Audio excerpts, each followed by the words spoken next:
Hey frugal friends, so I am still a million weeks pregnant and I have like a million to go, but less than a million now. For the last 6 months, I have been doing a series of polls for my website about what exactly is essential when you're having a baby. Because you can watch a bunch of YouTube videos and they're really helpful to hear different people's experiences, but I also know that it's important to get as many perspectives as possible. So, without further ado, let's get started. Most obvious thing is diapers. Yes, your baby needs a diaper. You can try the cloth kind, you can try the, oh, I can't pull one out. You can try the disposable kind. It doesn't really matter, your baby does need diapers though. You're gonna need a lot of wipes too.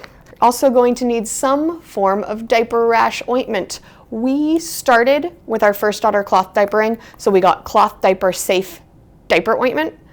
Diaper rash cream, whatever you want to call it.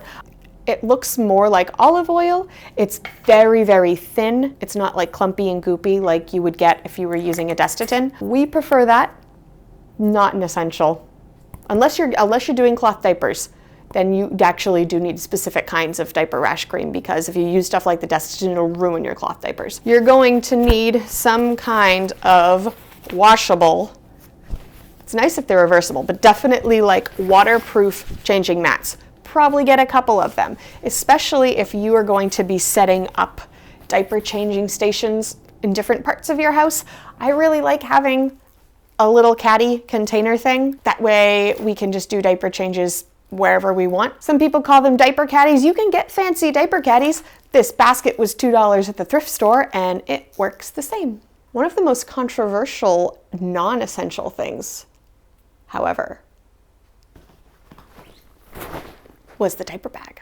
I polled hundreds of parents and the resounding answer was no, you do not need a diaper bag.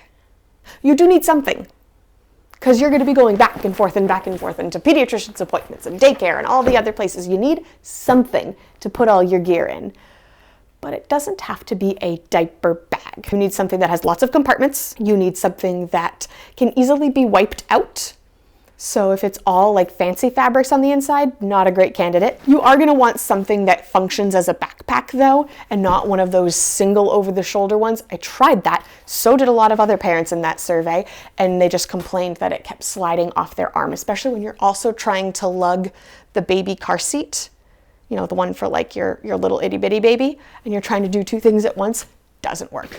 Two-handed, backpack style.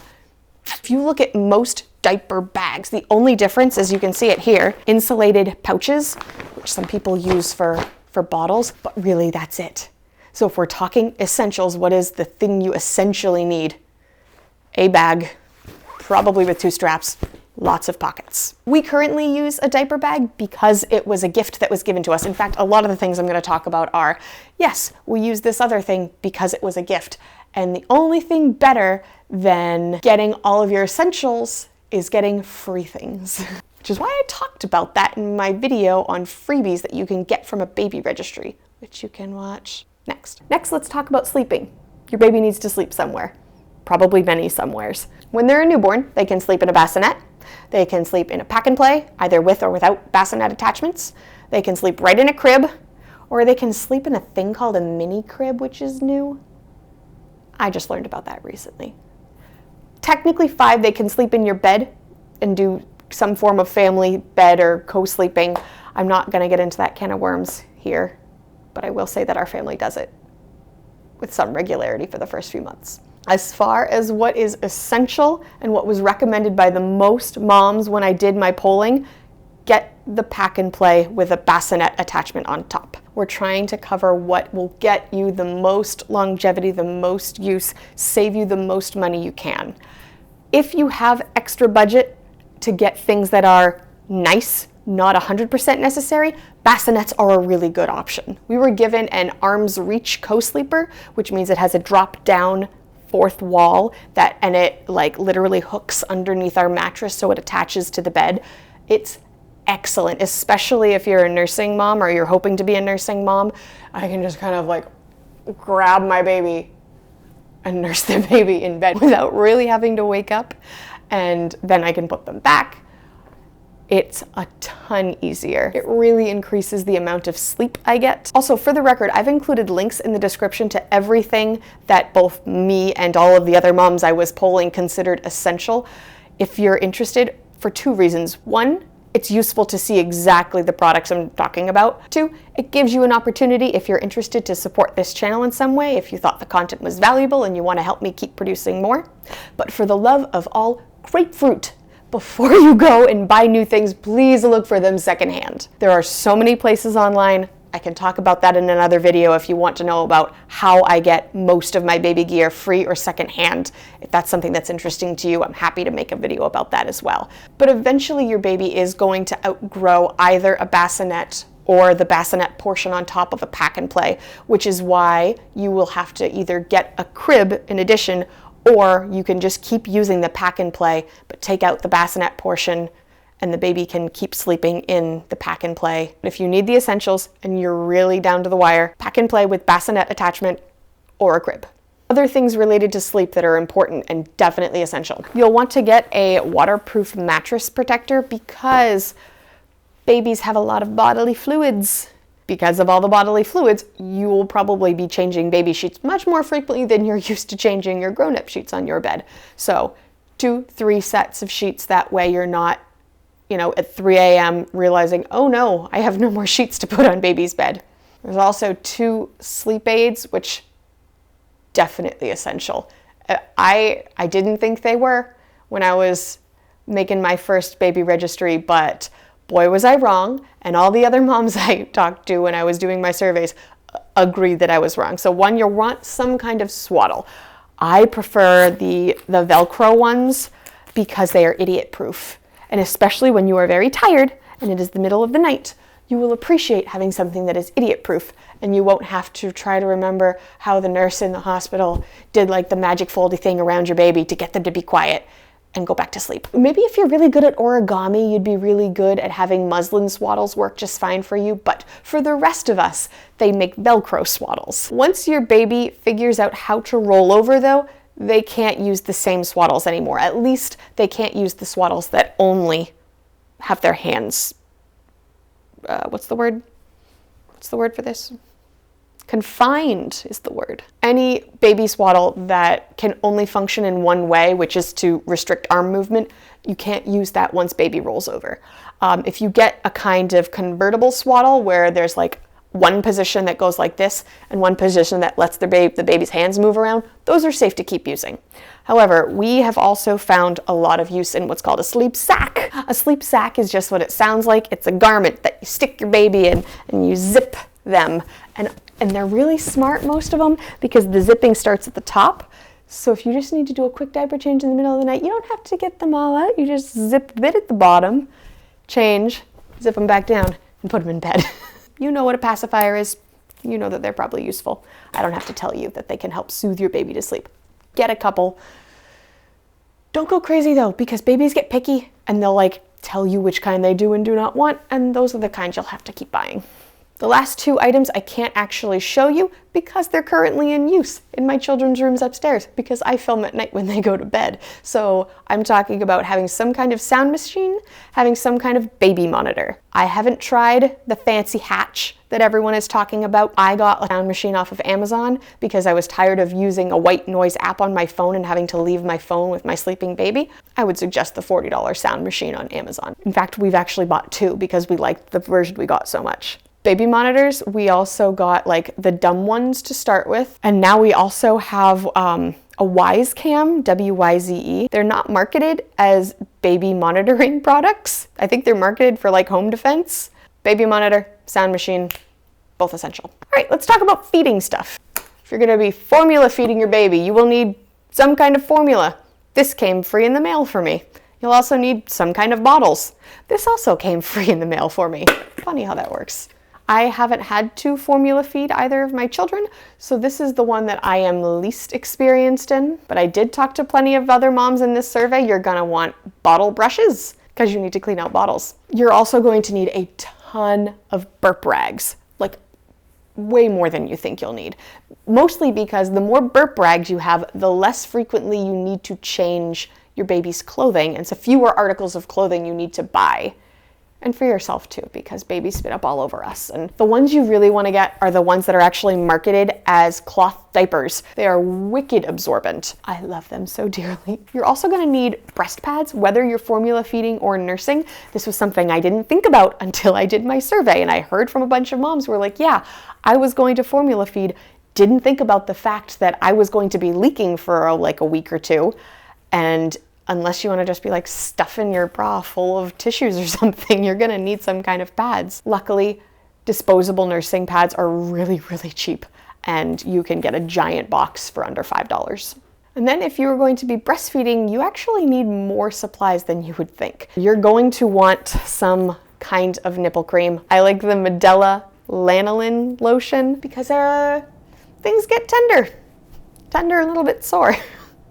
That one is a necessity. If you're planning on going back to work and you know for a fact that you are going to need to be expressing breast milk on a regular basis, you'll need a pump. You can get one through your insurance. I also had a crazy response to my survey specifically on whether or not you need a breast pump. Even if you're not planning on pumping exclusively, if you've got a really nice long maternity leave coming, if you're a stay-at-home mom, are like a crazy 95% of moms are like, no, doesn't matter what your plans are, everybody get a breast pump.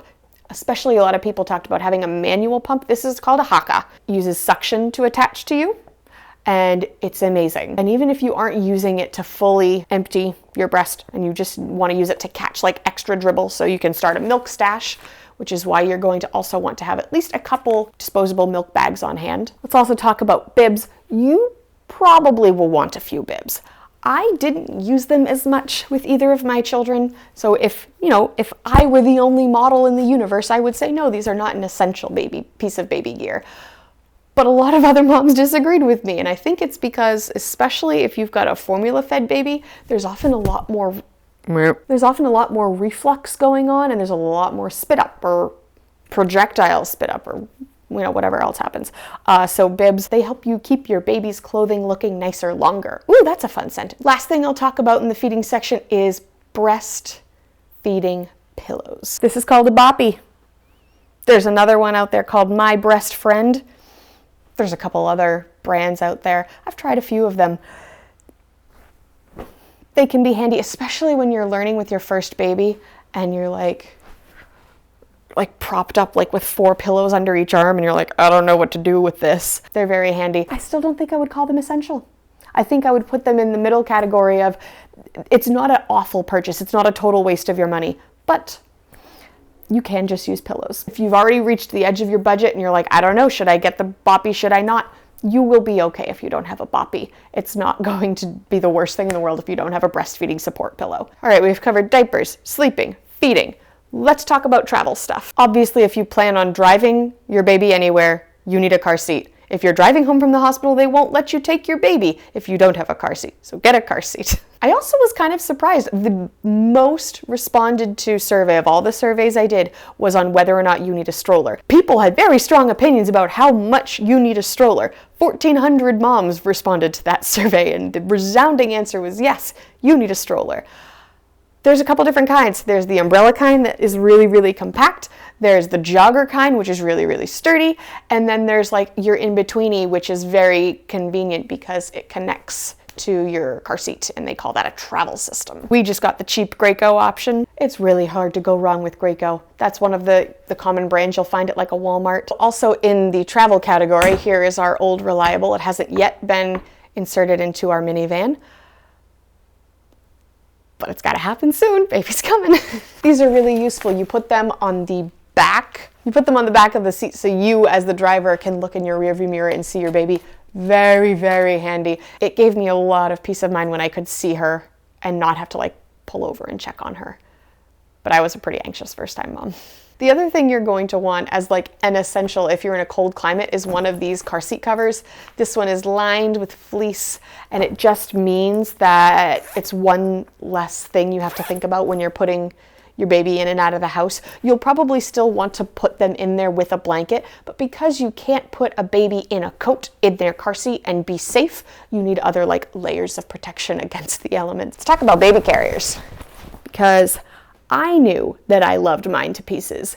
I was not prepared for how much everybody else loved their baby carriers.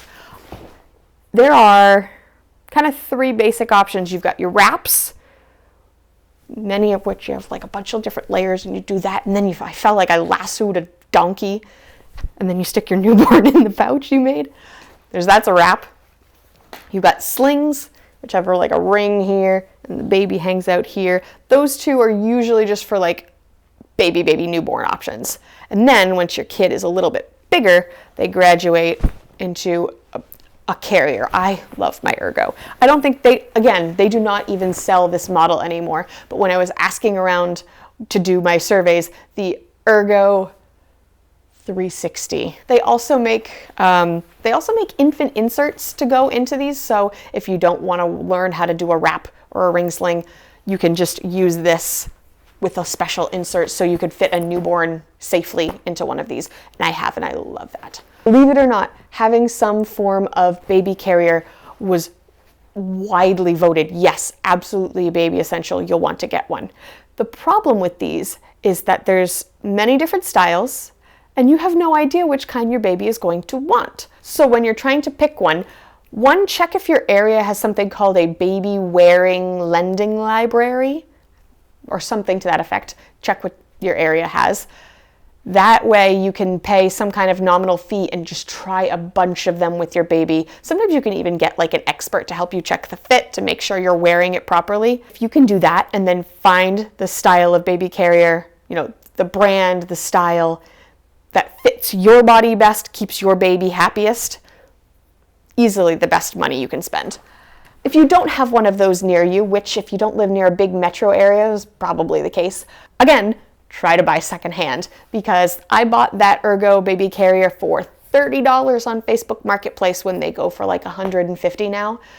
Really good use of money. And if you have to try to sell it again because your baby didn't like it, you can just sell it again for $30 and get that back and then try to find another one. Third option, you can just go with buying it from a store that has really good return policies. So read up on those before you make your purchase. And if you're down to which company do I pick, Ergo Baby and Lilla Baby, those were the two most recommended brands. Next, let's talk about health and hygiene supplies. Here's another thing I was surprised by when I did a survey on baby bathtubs, widely regarded as a necessary purchase. I just assumed everyone would be like, you can give your baby a bath in the sink. Not so. And here's why. Because newborns are slippery and they're hard to hold on to. And they're even harder to hold on to if you're covering them in soap. And they also wiggle. Oh my Lord, do newborns wiggle? And then if you get them wet and they don't like that, they wiggle even more. So having some form of container, we've got this nice blue guy, someone gave it to us for free, so that's why we use it. I really like the new ones that they came out with recently though, that look like a flower petal, and you stick them in the sink. And so the baby can't like bang his or her head on the hard edges of your sink, but you can just have a bath in the sink. That is also useful because it's going to save your back, because let me tell you, bending over the bathtub to try to cradle your baby newborn and like catch them when they're slippery, it really ends up hurting your back after a while. The reason that I like this one in particular, if you can see, is it grows with your baby. So they start on the inclined plane and they can like be mostly leaned back and having their tub. And then once they're a little bigger and they can sit up by themselves, then they can, their back can be on this side and their feet can dangle this way. It also saves you from having to fill up an entire bathtub full of water, which is really handy, especially if you're giving your baby bath lots of times, especially if they're having blowout diapers lots of times and require a lot of bathing. Other essential things you'll want to put on your baby registry in the category of like health hygiene, baby shampoo. People say that you can just use regular soap and make sure you don't get it in your baby's eyes, but do you know how hard it is to make sure you never ever get stuff in your baby's eyes because of aforementioned wiggling?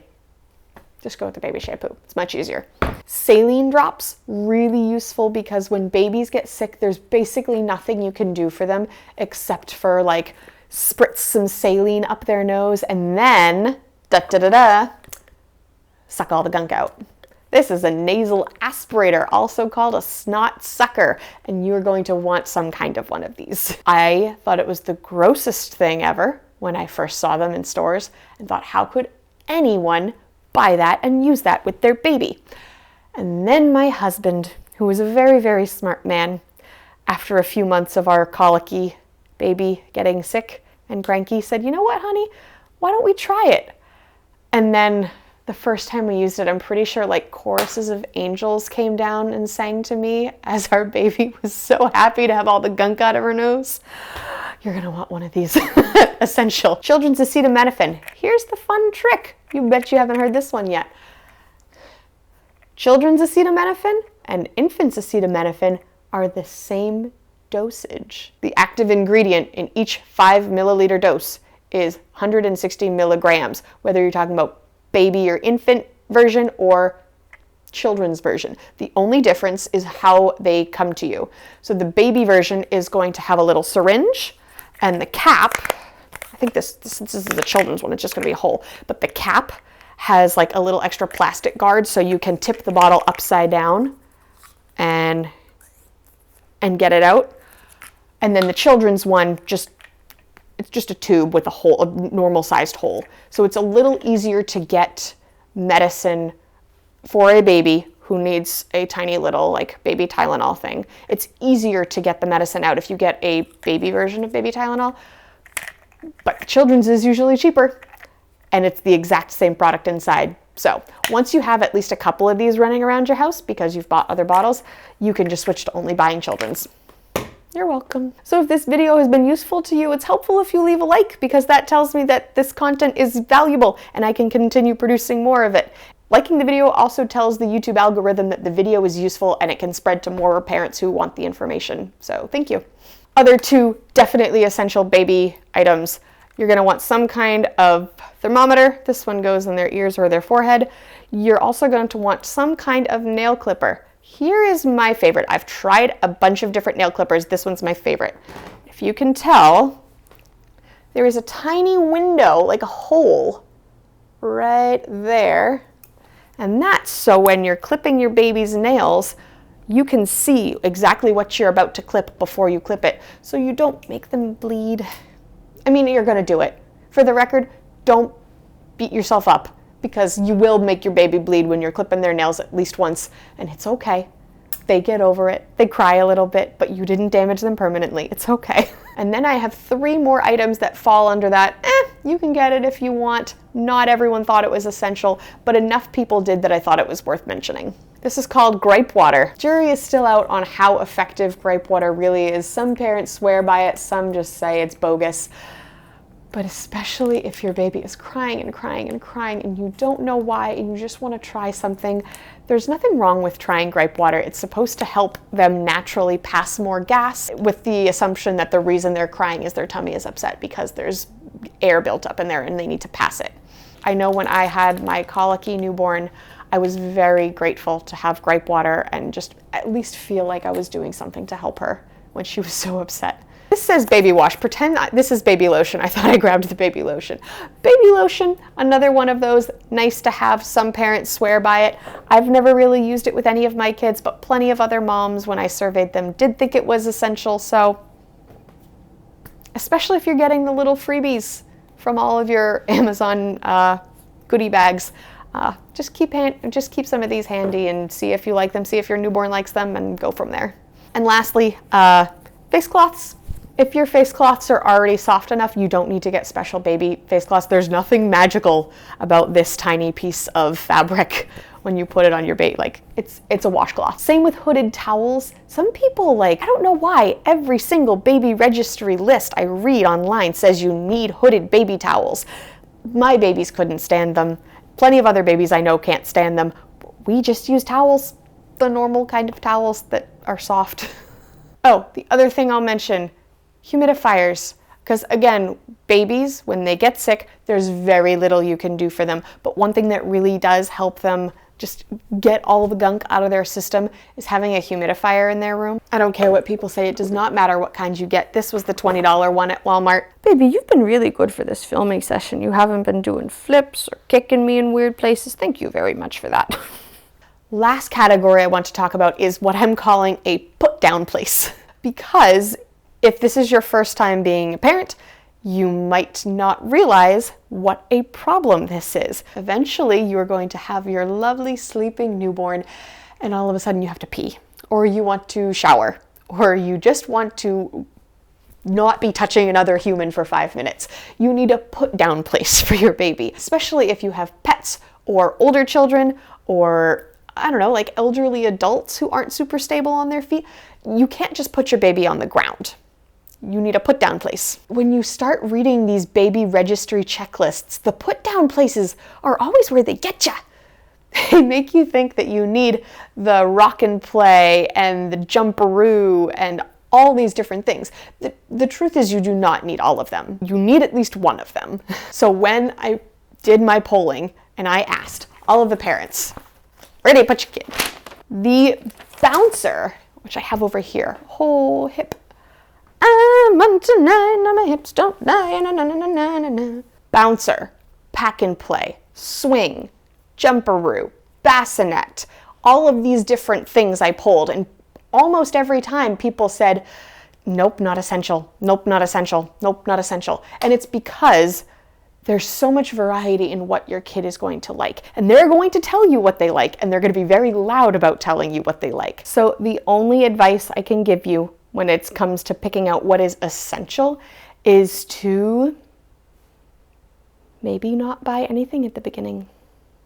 Here is my best ninja hack when it comes to only getting essential baby gear. When you're making your registry, only put a few things. Politely request that people stick to what you've put on your registry as far as gifting goes, and make sure that there's a monetary cash fund or indicate in some other way that you would very gratefully accept gift cards to places like Target, Walmart, Amazon, big box stores that are going to have everything you need. Because more than having a bunch of different options ready to go in your house for when your baby may or may not need them, it's best to see what kind of things they like once you meet this tiny person, and then based on those needs and wants and desires, getting the things that will best suit that baby that you just had. Alternatively, sourcing, again, I'm going to say it again, sourcing free and secondhand things really allows you to try a huge variety of options. You can try a swing and a jumperoo and a pack and play and a bouncer. Don't get a lounger. Shoot, no, I can't talk about the things I'm about to roast. That's the next video. But don't get a lounger. Nobody liked those. So if you're asking yourself, what do I actually register for? I wouldn't register for a bouncer. I wouldn't register for a baby swing. I wouldn't register for jumperoos or anything like that. I would wait. If you want to download with a PDF of all the things I just said are essential, so when you're going to your registry, you can just check stuff off. It's in the description. You're welcome. All right, so that's it. That's everything you need when you're about to have a baby. All of the essentials, except for clothing. That's going to be another video. I'll see you next week. Bye, YouTube.